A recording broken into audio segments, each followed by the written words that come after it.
Welcome in, everyone, to my week 4 edition of my fantasy football favorites and fades here on Fantasy Football for the People. If you haven't already, be sure to hit that subscribe button and like and share the video if you can. It really helps me out a ton as I get started here on YouTube. Before we get into this week's favorites and fades list, I always want to make sure that I'm transparent, whether I'm right or wrong, with my calls that I have from the week prior. So we're going to go look back through my week 3 favorites and fades, decipher which ones were hits, decipher which ones were misses, and give a little bit of context for each one of what we learned from those games, so that way we can continue to get better every single week. So starting off, we had Jared Goff. As we'll start off with my favorites. Jared Goff was one of my favorite QBs last week. Finished as a QB 14. That was a hit. He was a top tier streamer. He's going to continue to do so in plus matchups, especially. Miles Sanders was one of my favorite running backs. He finished as the RB12. That was a major hit.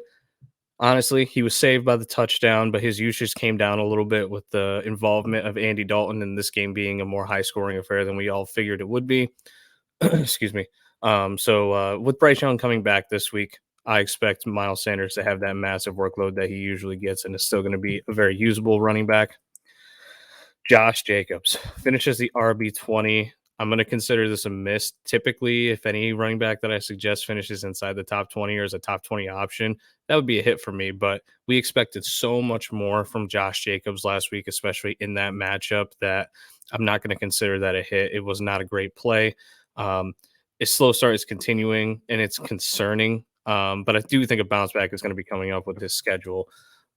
George Pickens, wide receiver 39, complete miss on my part there. Pickens is fantastic, but the problem is his offense. It's very boomer bust, and he is going to continue to be boomer bust regardless of the matchup. So if you have him, you're pretty much going to have to play him every week and live with the good and die with the bad, unfortunately. Jordan Addison finished as a wide receiver 43, another miss. Target share was great, especially at the end of the game when they were in catch-up mode, but without a touchdown in this game, he really disappointed fantasy managers in this one. Expect his snap share to continue to rise, though, as it has over the past few weeks. And then my final favorite was Cade Otton, tight end 36. Philadelphia finally stopped the tight end. That's all I can say about this one. Wasn't a great suggestion on my part. I was trying to play matchups, and Otten just didn't get the target share that he had in the previous week. He only got a couple of targets, so that ended up being a miss. Moving on to the fades, Deshaun Watson, QB 10, complete miss on my part. Watson was actually able to shine in this plush matchup, but I'm going to be honest with you, I'm still not going to stream him unless the matchup is good. If it's even a middle of the road matchup against quarterbacks or a bad one, I'm sitting Deshaun Watson. I still don't like the way that he looked in those games. James Conner, RB6, absolute miss. I will never not suggest James Conner again. He's one of my favorite players in the NFL, one of my favorite fantasy players. He overcame the Dallas matchup. You play him every single week. He gets way too much work to be sat. So that was a big miss on my part. AJ Dillon, RB52, massive hit. Dillon is literally the most disappointing fantasy darling backup running back that I remember in recent memory. He just can't shine when he gets the lead role, and Aaron Jones is back. I'm not playing AJ Dillon. I'm not even rostering AJ Dillon in a lot of leagues at this point. He is a complete and total dud, and even when he gets the chance, he just doesn't produce. Jackson Smith and Jigba finishes the wide receiver 103, so that was an obvious hit. Slow start is continuing as he recovers from this wrist surgery. Don't drop him if you have him. I think you need to hold on to him, but he is going to take time to develop. This is one of those back half receivers that you're expecting to go off as a rookie rather than some of the rookies we've seen like Puka Nacua start off strong. Romeo Doubs, that was a miss on my part. He was a wide receiver 13. I did not expect 12 targets, and I thought this game was going to be really tough for the Green Bay Packers. That was true for about the first 3 quarters, and then at the end of the game, Dobbs caught the game-winning touchdown, had a great fantasy day. With Christian Watson back, going to be tougher to start him every single week as a flex, but he still has upside in that offense, especially with the schedule. His cohort, Jane Reed, he was a wide receiver 46. That was a hit. This was just a Romeo Doubs week. And now Jaden Reed becomes a way more volatile as a flex option with Christian Watson back. So of the two, Dobbs is the one I would rather have. And then finally, Dalton Kincaid was my tight end fade of the week. He finishes the tight end 54. Big hit. Dawson Knox, like I said, he just continues to get those valuable targets. He played this game even though he was limited throughout the week with a back injury. There's just not enough going to Kincaid right now. And as a rookie tight end, I know we're kind of spoiled by the likes of Sam Laporta, Luke Musgrave. These guys are getting big target shares. It's just not working. So we went from a 64% hit rate back in week 3 or week 2, and then that went down to just under 50% week 3. So we're going to continue to get better. We learned a lot last week. So let's dive right in to my week 4 fantasy football favorites and fades. And we're going to start off with the quarterback position. Quarterback Brock Purdy going up against Arizona. While Arizona was able to stop Dak Prescott last week, he was also missing his 3 starting offensive linemen, and I think he missed a 4th one in the game. And Dak has yet to finish as a top 15 quarterback in any week so far through the first 3 weeks of the season. Purdy, on the other hand, he's been top 15 2 out of the 3 games, and he's got 2 touchdowns in both of those games. Even after a stellar performance last week, Arizona ranks 9th in points allowed to the quarterback position and will likely have a harder time against a full-strength 49ers defense than Dallas's defense that was missing their top corner last week. So I don't think this game's going to go in Arizona's favors as much. Purdy is a top-tier streaming option in week 4 and one of my absolute favorites that's readily available to all of you that are streaming the position. Moving on to the running back position, James Cook versus Miami. James Cook has been nothing short of impressive in 2023, averaging 18.3 touches per game through 3 weeks. Cook is RB 14.5 PPR scoring right now, and he has averaged 111 yards per game so far. Bills have taken the ball completely out of Josh Allen's hands at this point in terms of the run game. The run game for Josh Allen has come way down, and they're giving it to Cook, and that's what we want. So the second year back has yet to hit pay dirt. He has not scored a touchdown yet, but he has a good chance to do so this week against the Dolphins. Even after that shellacking that Miami gave to the Broncos last week, they still allow the 7th most fantasy points per game to the running back position and an average of 4.8 yards per carry. That's what you're looking for when you got a high volume touchback like James Cook. So the over-under this game is really high. You want pieces in this matchup, and Cook is one that you need to start with extreme confidence in week 4. I think he's going to have a massive week. Top 10 finish incoming for him for sure. Number 2 running back, that's one of my favorites this week, Damien Pierce versus Pittsburgh. I will admit, I was not the biggest Damien Pierce fan during the drafting process, and honestly, I'm still not very high on him for the rest of the season. He's played just over 50% of snaps once out of the 3 games so far this season, and he has yet to hit the 40-yard mark in rushing in a single game. However, he's played a tough defense so far every single week, and now gets a cake matchup against Pittsburgh, who allows the 4th most fantasy points per game to the running back position and 5.5 yards per carry. If there was ever a week to start Damien Pierce as an RB2 with any sort of confidence, this is that week. Maybe if he has a massive game, go ahead and trade him to a RB needy manager, but this is the week that you need to start him. Moving on to the wide receiver position. All Broncos wide receivers against Chicago. Now, I get it, okay? Suggesting to start any Bronco after last week's fiasco is going to make a lot of people roll their eyes right now. Just hear me out on this one. Courtland Sutton, he has been a sneaky good flex in 2 of the past 3 games, and he has scored twice. Jerry Jeudy had nearly 100 yards last week in his second game back from a major injury. And Marvin Mims has been a massive asset in the passing game on fewer than just 30% of the snaps. If there were ever a better get-right matchup for a team that just got beat in historic fashion, it would be against this terrible, putrid Chicago defense. I think every single one of the options that I just listed are very startable in week 4, with the obvious of Courtland Sutton and Jerry Jeudy being the most startable. And I think if any of you guys have them, you can put them into your lineup as a flex option and give you a much needed boost of upside if you are projected to lose your matchup this week. This is the week that you can start any of the Broncos pass catchers and take that shot. Moving to Houston, wide receivers Nico Collins and Tank Dell versus the Pittsburgh Steelers. Houston has been one of the most surprising passing offenses over the past few weeks. Rookie quarterback CJ Stroud has looked really poised and NFL ready through his first 3 games, while Nico Collins and Tank Dell have really carried the offense in terms of the receiving options. Collins' high target share, Dell's explosiveness. Both of these guys are going to be great flex options in week 4 against a Pittsburgh defense that ranks 5th in fantasy points per game allowed to the wide receiver position. Tank Dell has the higher upside of these two because of his big playability, but because Collins is going to be the one that most likely is getting the most targets out of both of these guys, he is the one who's a bit safer of the options if you're somehow deciding between both of them, since they were both waiver wire guys. I think both have a really good shot at finishing inside the top 36 this week, and one of them should have a massive game by the end of it. And then finally, for my favorites this week, we're going to tight end Darren Waller versus Seattle.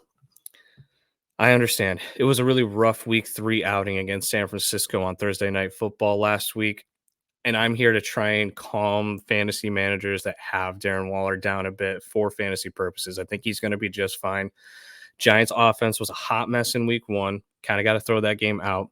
But Waller was able to rebound in week 2 and finish as a tight end 5 overall against Arizona. So right now we're learning bad defenses that are good matchups for tight ends. Darren Waller is going to be able to produce at the Darren Waller level that we want him to. Last week's matchup against San Francisco was horrible, but he still was able to get 7 targets, and he's going to continue to be peppered with targets by Daniel Jones as we move throughout the season. Seattle has a really poor pass rush, which is one of the biggest issues for Jones, is if he's hurried. And that's going to give time to let Waller get open downfield, able to catch more of these targets that Daniel Jones is throwing to him, and maybe the targets are going to be a little more catchable since he's not under as much pressure. Seattle is allowing the 6th most yards to fantasy tight ends through 3 games, and that plays right into Darren Waller's hands because he doesn't have to catch touchdowns to be fantasy relevant. He just has to catch the passes and gain a lot of yardage, which is exactly what this matchup kind of works out to do. Don't have fear with Waller. Fire him up. Don't play a waiver wire guy over him. There's none that I would start that are readily available on waivers over Darren Waller this week. And now we're going to move on to my fades of week 4, starting with Dak Prescott versus New England. I'm just going to come out and say it. I got quite a bit of heat in week 2 when I said to bench Dak Prescott. And I know it's most likely from Cowboys fans. Context is very important here, but social media dragged me for saying don't start him in week 2. And he finishes a QB 17 that week against the Jets. And through the first 3 weeks, he has not finished as a top 15 quarterback in any of the weeks. So this week's matchup against New England, it's likely not going to be any different. Bill Belichick will do everything that he can to stop CeeDee Lamb. Already has a top-tier defense against tight ends. And he's going to be putting the pressure on Prescott in order for him to be able to get the ball out quickly and keep the yardage short, close to the line of scrimmage, give his team the best chance to get the ball away from Dallas. Kind of saw the recipe last week with Arizona. He has not proven to be a startable fantasy asset through 3 weeks, and now he's facing the number 5 defense against fantasy tight ends. So for me, go find a better streaming option. Go get Brock Purdy, like I suggested earlier, for week 4. Better days are most likely ahead for Dak, but I don't think it starts this week. Moving on to the running back position, we got running back Brian Robinson at Philadelphia. First time last week that the Washington offense played against the top 10 defense. And in terms of Buffalo, it was a disaster for them. Robinson was able to gain 70 yards and average 7 yards per carry. That was great. But he was held out of the end zone for the first time this year, and he finished as the RB29 because of that. He also played just 37% of the snaps compared to Antonio Gibson, who had more, and that was because Washington was in catch-up mode from jump. They were trying to get back into this game, passing a lot, and they had Antonio Gibson on the field more as the pass catcher. It's going to be eerily similar this week against Philadelphia, most likely. Eagles rank number 1 against fantasy running backs this season. They've given up just 2.8 yards per carry so far, and they have not allowed any RB to score in any capacity, whether it's on the ground or through the air, through the past 3 weeks. Robinson, he's been a nice surprise to open the season. I will not deny that, but I expect a below average performance from him in a very tough divisional matchup for Washington. Moving on to our second running back fade of the week, the guy who played Philadelphia last week, Rachaad White, going up against New Orleans. It is safe to say that Rachaad White is the clear top tier option for Tampa Bay. He's averaged 19 touches per game, and while being rarely spelled by Sean Tucker, he has been the dude. With that said, he's been incredibly inefficient in all but one of these games. And that game that he was efficient, it was against the putrid, crappy Chicago defense. So far against good defenses, White has finished outside the top 36 twice.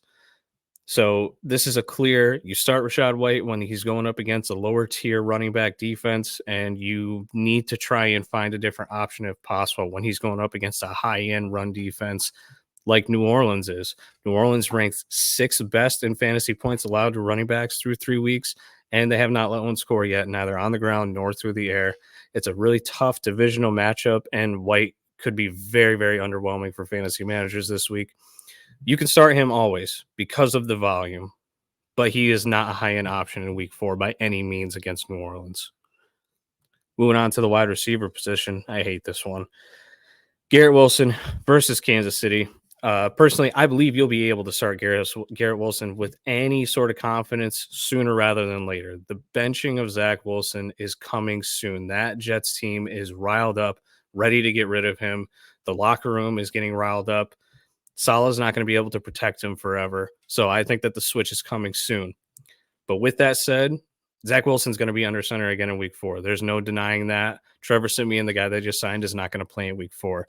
So this week, I'm off Garrett Wilson if I can possibly be off of him. The Chiefs are legit. That defense ranks 6th best in points allowed to the wide receiver position, and they have allowed less than half of the targets given to wide receivers to be caught thus far this season. So basically, unless you are an accurate passer, you're going to have a hard time getting the ball to your wide receivers, and Zach Wilson is the least accurate passer in the NFL right now. So if you can, I would look somewhere else when it comes to Garrett Wilson, but you obviously, if you have to play him, you play him because of the high target share that he's going to command. Don't expect a lot this week, though. Second wide receiver, Quentin Johnston versus Las Vegas. Listen, I know people are very excited to kind of start their new waiver wire acquisition. Chargers have come out and said that Quentin Johnston will have an increased role with Mike Williams now out for the season due to his injury. However, he was playing less than 30% of the snaps the past 3 weeks in every single game. So an increase in his usage might not amount to much if he hits that 50% snap share range. QJ has a drop problem. That's been his biggest issue since training camp. He's struggled to separate from defenders. He is not a one-to-one comparison to Mike Williams, especially from jump in his NFL career. This team is 1-2 right now. They need wins right now. So they're not going to rely upon a rookie to try and beat a division opponent like Las Vegas. They're going to rely upon the veteran Josh Palmer, at least to start this transition from Mike Williams to both of these receivers as the number 2 option. So I know the matchup is great against Las Vegas, but I would find a way to bench Johnston this week, and let's see when his target share really starts to ramp up before we throw him straight into our lineups for fantasy. And then our last fade of the week, tight end David Njoku going up against Baltimore. It has been an extremely disappointing year for David Njoku. There was quite a bit of hype surrounding him this offseason for good reason, but he has yet to finish as the tight end 20 or higher. He's been the tight end 20 or lower every single week, and now he gets a awful matchup against Baltimore. I feel like people are still just kind of rolling him out there for name value, and I think that's a big mistake. He has seen 4 targets in each game, which is totally fine, especially for the tight end position. But it's proven not to be enough for fantasy purposes for Njoku to be relevant. This matchup against Baltimore is horrible. Ravens have given up just 8 total fantasy points through 3 games. All 3 combined, just 8 in total. They've not allowed a touchdown to the position, allowed just 6.4 yards per reception. There are better streamers out there. Go find a Zach Ertz. Go get Jake Ferguson. Hell, go with one of the Washington tight ends of Logan Thomas or Cole Turner, depending on Thomas's health. But bench David Njoku if you can. And I don't know when you're going to be able to start him again at this point. And that is going to do it this week, guys, for my fantasy football favorites and fades of week 4. Please be sure to like, subscribe, and share the video. Any support at this point, especially starting my YouTube career here, is going to help majorly. You can find all my rankings on fantasypros.com. I will put the link in the description for my full list every single week. And you can go follow me on Twitter at FFTP. If you have questions, I will answer them. If you direct message me or you tag me in any tweets, I will help you with anything that you got. But thank you for joining, everybody, and we will see you next time.